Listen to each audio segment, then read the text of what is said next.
Hey guys, it's Jade from Boho Bookworm. Welcome back to my channel. Today I want to show you what I'm going to be reading this weekend.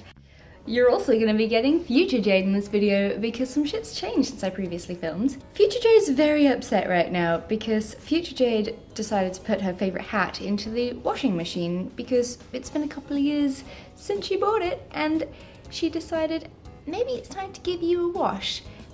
And then she pulled this out of the wash and I think it's a bit fucked. And then I read the label on the back and it clearly states, do not wash. Yeah, just a day in the life of Boho Bookworm for you.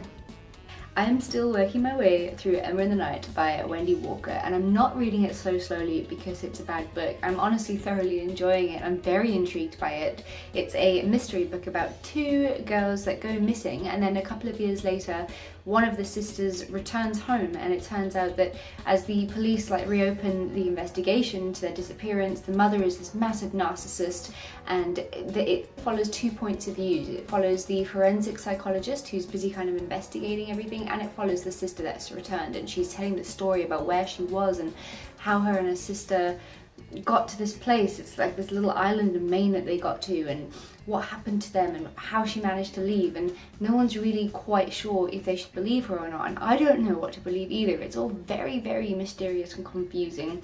It's at times a little bit random and I'm not exactly sure where the story is going, and I wouldn't even really say it's a thriller. I don't know what I would classify this book as, but it's exciting me. I think it's a very different book for its genre. You know, I feel like a lot of thrillers these days have become very similar and repetitive and the characters are all very familiar to me, but this one has something different to it and that makes it really, really enjoyable. It's just that I haven't had the time to spend a day and flick through a physical book. I've been smashing out audiobooks. Yesterday I unfortunately did DNF Uprooted by Naomi Novik, only for now just because I wasn't really in the mood for it. You guys know that I'm not a big fantasy person and I thought that it would be a fun read and I still really want to. It is 17 hours long and I listened to it on like double speed, so that, you know, takes it down a bit, but I liked that it was fantasy based and it's got quite a fairy tale element to it, but it's like this girl who lives in this village and this dragon monster guy comes every few years or every year or something and he picks one girl and he takes her up to his caves or something. He does something with her and everyone thinks she's this like tarnished woman now because she's been off with this guy. I don't really know, and then it just lost me. It got all into like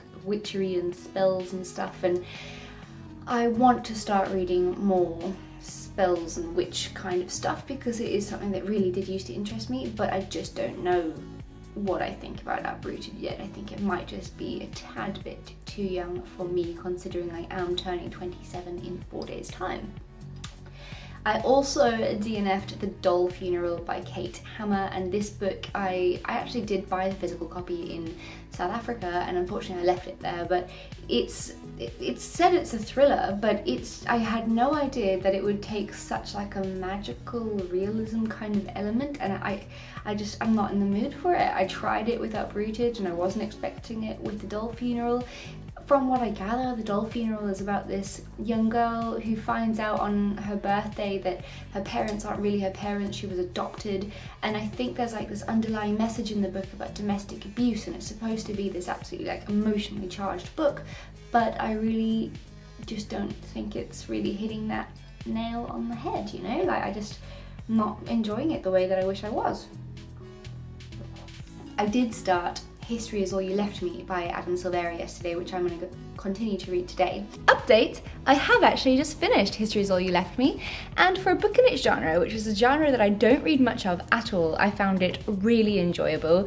It is the first LGTB book that I've read. It's my first Silvera book, and I think I find his writing very similar to John Green's. His stories are very, you know, it's YA and it's romantic, but it's sad. It is very sad, but not as emotionally charged as I had anticipated. It tugs at your heartstrings.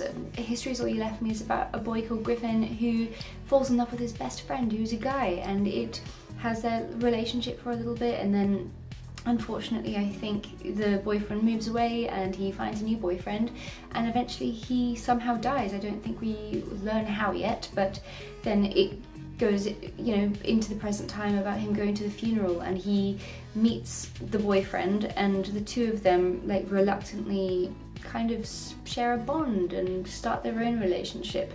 So, and it kind of flits back and forth between the present time of this new relationship developing and the history that Griffin has with this boy that's died. So I'm waiting for the waterworks to come, because I do feel like I've heard a lot of stuff about Adam Silvera's books, especially History's All You Left Me, being very like, just like, ow, that hurt, like, I don't know what I'm saying, but I don't know, I'm not a YA person, guys, but I'm giving it a go. Let's see how it goes. That said, I am actually just about to start The House Swap by Rebecca Fleet, which is a new book just published by Penguin, and it is a thriller about a couple that receive this offer to house swap. So they go from their city house to this kind of upscale suburb in London, and they swap houses with someone, but when they get there, their problems in their marriage and their lives start to kind of resurface, and then suddenly the woman in the story, the wife, she starts to kind of see that things around this new house are reminding her of something. They're reminding her of herself, and it turns out that the person that they've swapped houses with could possibly be someone that she knows, and someone that knows secrets about her that she has been desperate to forget. So that sounds super creepy, and I am really looking forward to. I've just realised how absolutely shocking my coffee looks. It's just chocolate, guys. It's just like my boyfriend sprinkles chocolate on top of my coffee in the morning for me. I'm very lucky. He always puts like little pictures on them. You can see it on my Instagram, Boho_Bookworm.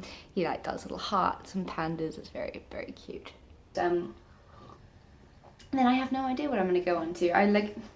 Realistically, I would love to finish this book this weekend, but I just don't see that happening because I'm only halfway through it now.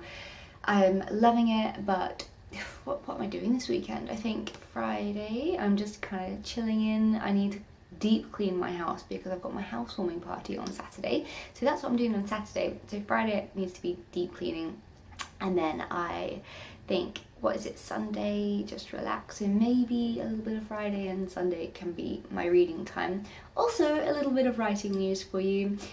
I got contacted by quite a big literary agent, and she said to me that she would really like to have a look at my manuscript, and she never accepts unsolicited manuscripts, so I am absolutely amazed. Like, she's an agent but also a publisher, I think, so yeah, I'm still kind of learning a bit more about her, but I'm feeling really positive, and so I emailed her my manuscript and my synopsis last night and just thanked her very much for this rare opportunity to, you know, propose my book to her directly, and I'm now just keeping my fingers crossed. And I've had a few friends that just read it for the first time 2 days ago or so, and they were gushing about it and saying how good it is and what a nice writing style I've got, and you know, I feel like they're telling the truth. They're not trying to just like, because they're my friends, say, yeah, you're doing well. Like, I have this really big belief in this book, and I really feel like it's gonna go somewhere, so I'm really, really happy, and things in life are just great. I mean, I just found this amazing group in Brisbane, like, for NaNoWriMoers, so it's like an entire group of NaNoWriMo people that get together a few times a month, especially around November, and they write together and they just enjoy time together, you know, like they do writing challenges for an entire day, and I cannot wait to take part in that. So yeah, I kind of feel like everything's just coming together. I'm still at the law firm working hard. My contract's now until the end of June, so I've got like amazing things happening, and hopefully they'll extend me for even longer if my visa allows it. So life is good, and I'm really happy, and a couple of you said in my videos that you can see a big improvement in me, and just I'm giving off like more of a happy vibe, so I really appreciate that you guys noticed that, and yeah, I'm just really happy. So I hope you guys are too, and let me know what you're reading in the comments down below. I'll talk to you soon. Bye!